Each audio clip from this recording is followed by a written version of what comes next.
Okay, guys, welcome. Today we're going to talk about equations of linear functions or equations of the straight line. Okay. Now the first formula that we're going to talk about is what's known as the point slope form, right?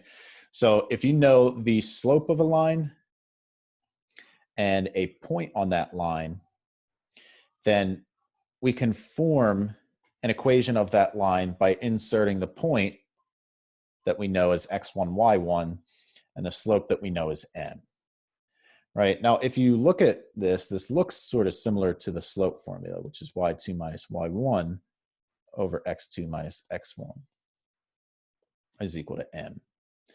Now, if we just think of x2 and y2 as just x and y, and multiply both sides by the denominator, you are in fact going to get y minus y1 equals m times x minus x1. Right, so this is just sort of using the slope formula, right, to come up with an equation of a line. Okay, so let's go ahead and we'll take a look. So again, first one, we want to find an equation of the line with slope -2 that passes through the point 4, -1. Okay, so in this example, again, we know a point and we know a slope, so we're going to use the point slope form.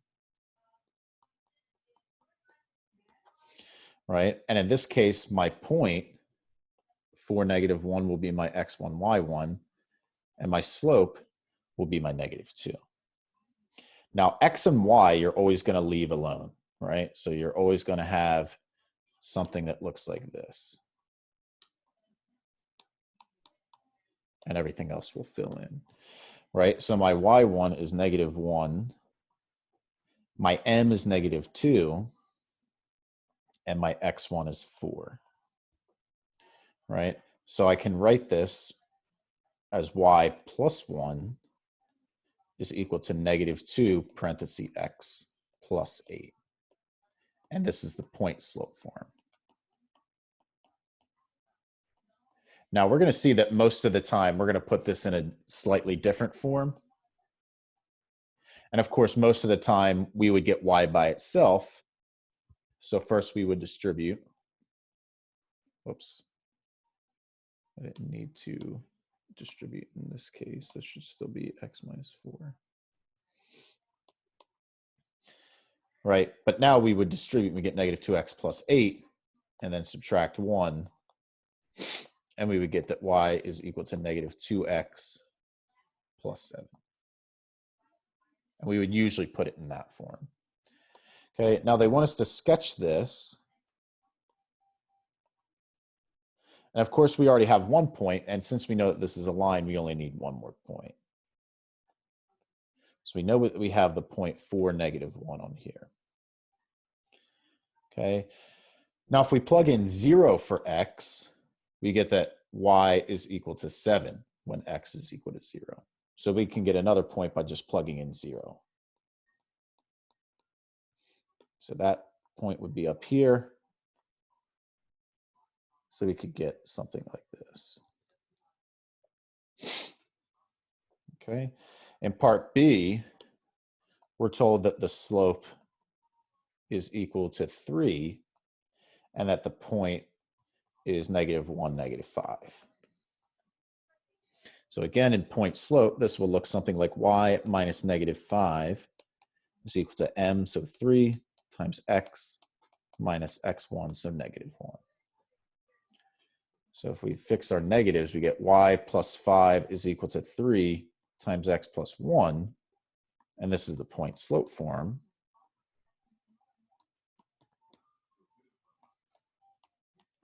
And again, most of the time we'll solve this so that y is by itself. And we get y is equal to 3x minus 2. Okay, so if we want to graph this, again, we already have one point. We have -1, -5.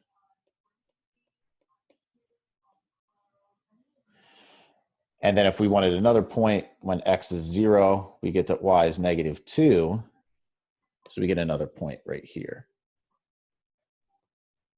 So then we know our line looks something like that. Okay, so those are two examples with point slope form.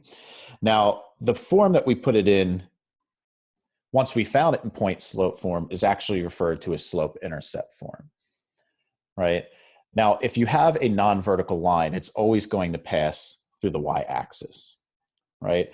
And whatever point that happens at is called the y-intercept, right? So if you know a special type of point, if you know a y-intercept and the slope, you can go right to slope this form right away, right? The slope intercept form, right? So the idea is that once you have a linear equation in this form, it's very easy to graph it, right? So you know that since B is a y-intercept, right, you can plot that right away. That's 0, comma B, right? Now, you could, of course, plug in 1, right, and find another point, but you can do that even quicker by looking at the slope term, right? So since m is the slope, if you write it as a fraction, you start at your y-intercept and you move up by the number of spots in the top of the fraction, or of course down if it's negative, and you move right by the number of spots in the bottom of the fraction, right? And of course you move left if it's negative. All right, and I'll show you what I mean by that. So in part A, we know that the slope is -1 and the y-intercept is 5. So we know that m is -1 and b is 5.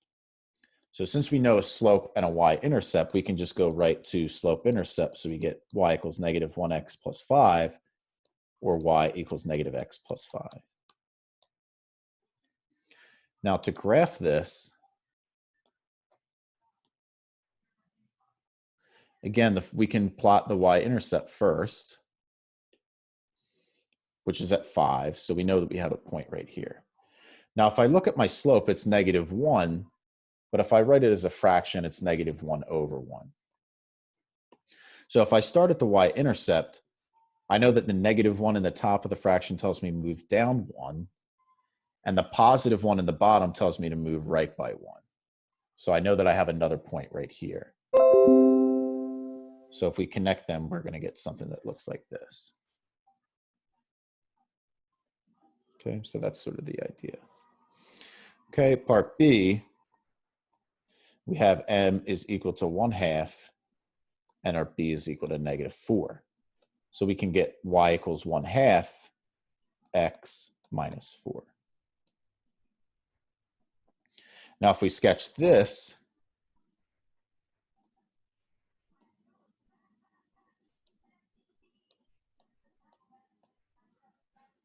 we know that our y-intercept's at -4, so we have a point here.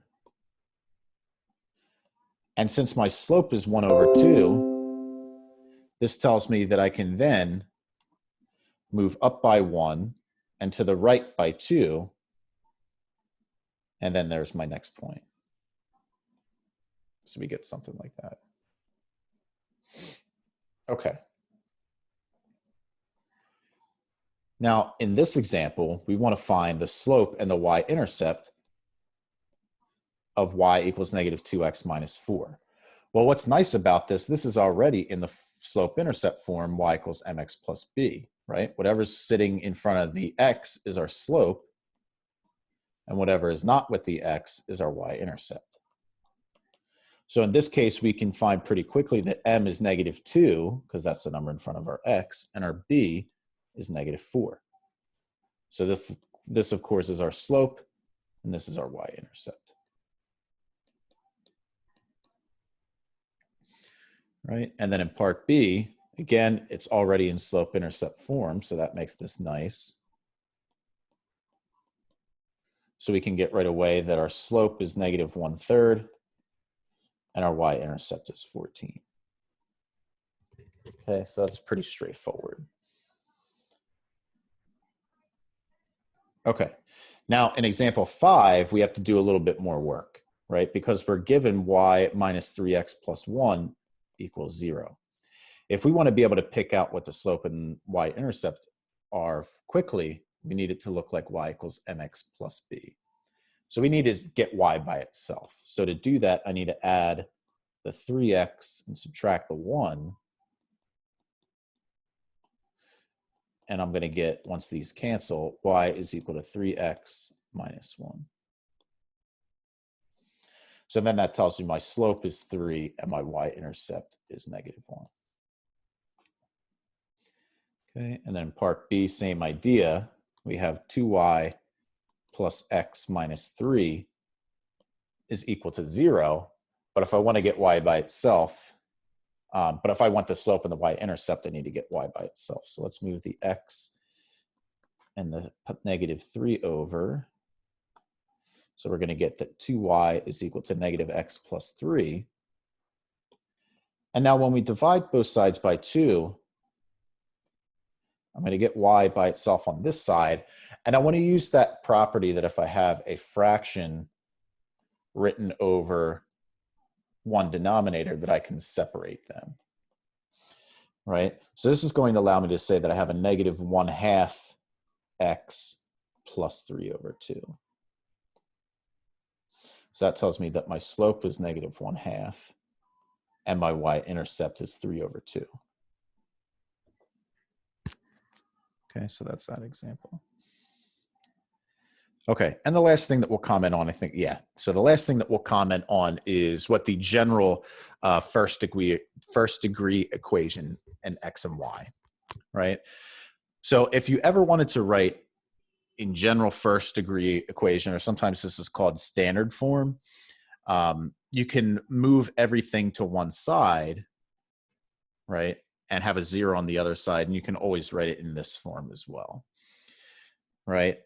Now, if you were to get y by itself, if you were going to put this in slope-intercept form, you would leave the by on its side, and then you'd get a minus ax minus c if you subtract ax and c from both sides. And then once you divide both sides by b, you get y is equal to -a over b x minus c over b. So you can see that you have slope -a over b and y-intercept -c over b, right? Now, one thing that happens here is that you can see that if b were to be 0, then you have a vertical line. If a equals 0, then it's a horizontal line, and if c is 0, then it passes through the origin. Now, this form is probably not used as much as the other two because this is probably the least useful of the three. All right, but if you do see that, that is one thing that does come up. Okay, so that concludes this video on equations of lines. I hope you enjoyed, and I will see you next time.